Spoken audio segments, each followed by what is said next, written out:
My name's Faye and I am the mother of a beautiful, amazing 3-year-old who was diagnosed with autism last December. He had just turned 3 at the time. And in the 18 months or so prior to that diagnosis, I remember feeling every single emotion going. I felt sadness, I felt desperation, I felt guilt over feeling sad.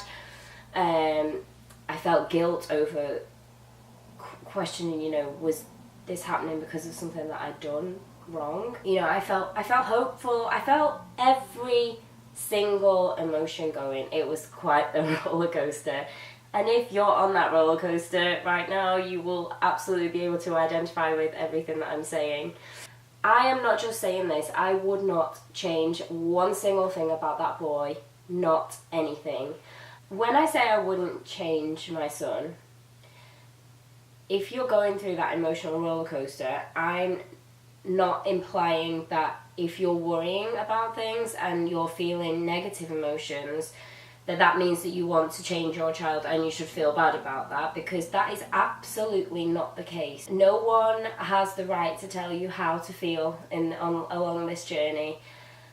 It is really important, I think, to acknowledge all of your feelings, including the negative ones, because only in acknowledging them can you then deal with them and move on in a really positive way.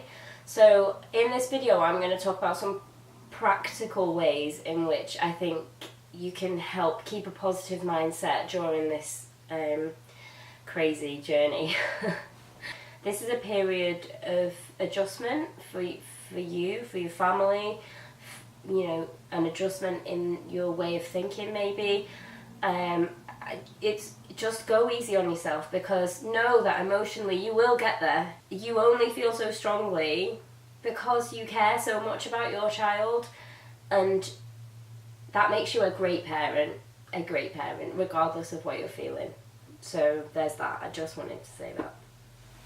If I could go back in time though to before my son was diagnosed, I would tell myself 2 things.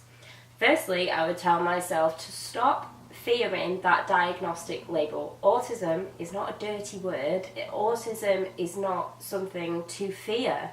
A diagnostic label is very subjective. It depends on so many things, whether your child gets a diagnosis or not. It depends on what the current guidelines state the criteria is at the time. It depends on who your paediatrician is, what their opinions are. It depends on how your child presents at the appointment. It depends on where you live. It depends on so many different things. So don't focus too much on that subjective label, because you can just get lost trying to find something that fits. And leave that to the professionals. They let them categorize your child however they see fit. Just let them do it, because ultimately diagnosis serves one key purpose, and that is to get your child the support that they need and they deserve to succeed in life. And that's a great thing. Like I was, if you was scared of the word autism and scared of getting that diagnosis, then just try and frame it like that in your mind. Secondly, bear in mind that a diagnosis is not a prognosis.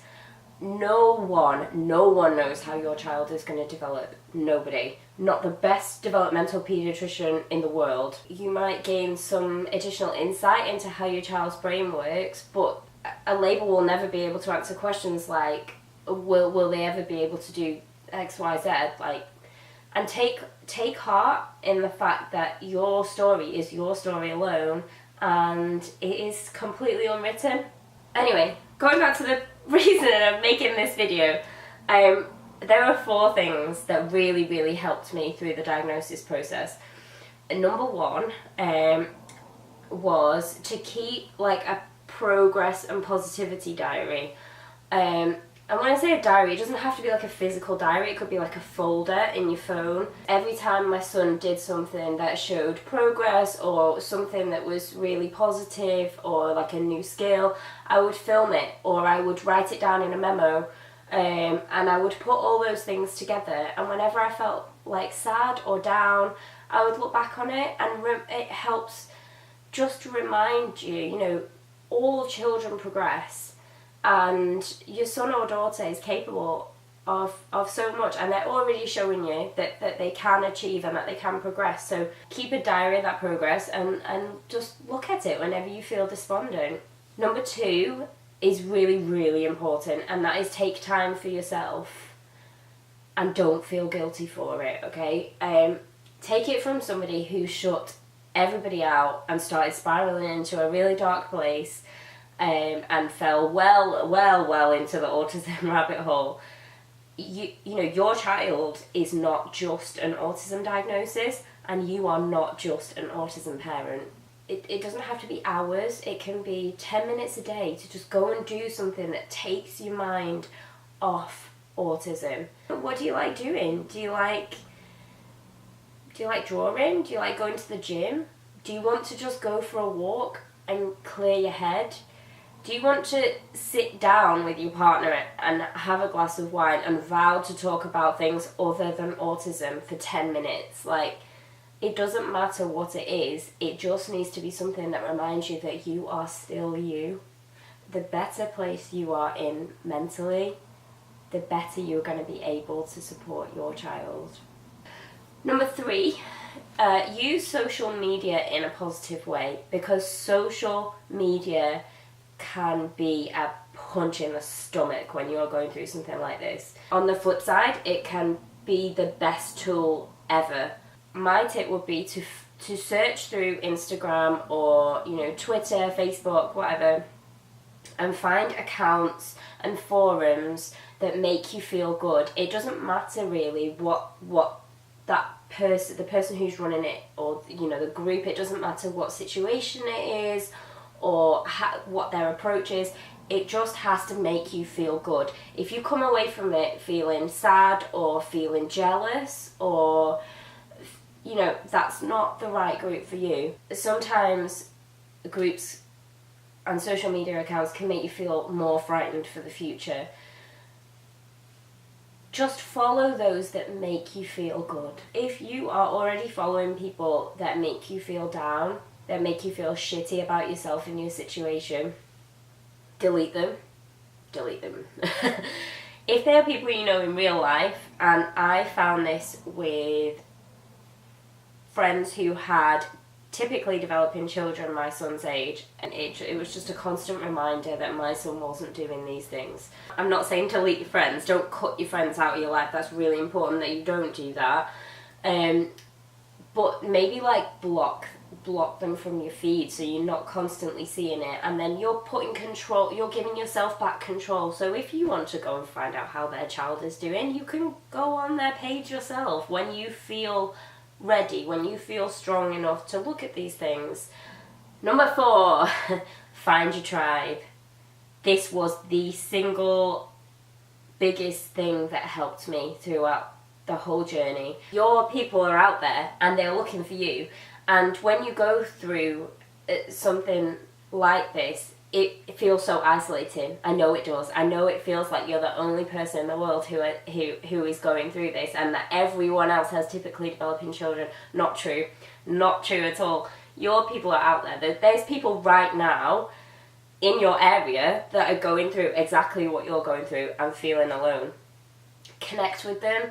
Find a way online to connect with them, be that through forums or, you know, even comments on videos, or find your people and create this tribe, and it makes the whole thing so much easier. I have met some absolutely amazing mothers, amazing parents, and formed a really tight-knit group.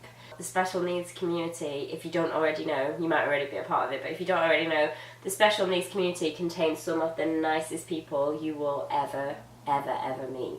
There is light at the end of the tunnel, and you can help yourself get to that light a little bit sooner if you sort of employ these positivity tactics. Not just these, I mean just generally, but I hope that the tips that I've given in this video will help, you know, at least one person find this process a little bit easier. And if you are sad and frightened about the future, know that you're only feeling those things because you are a great parent and you are everything that your child needs to become successful and happy in life. And happiness is the goal, remember that. Thank you for watching, and if you're interested in seeing more videos like this, if my endless rambling hasn't put you off, or you want to get to know my son and our situation a little bit better, then please subscribe and follow us. I'm also happy to answer any other questions you might have in the comments section. So yeah, thank you and have a great day.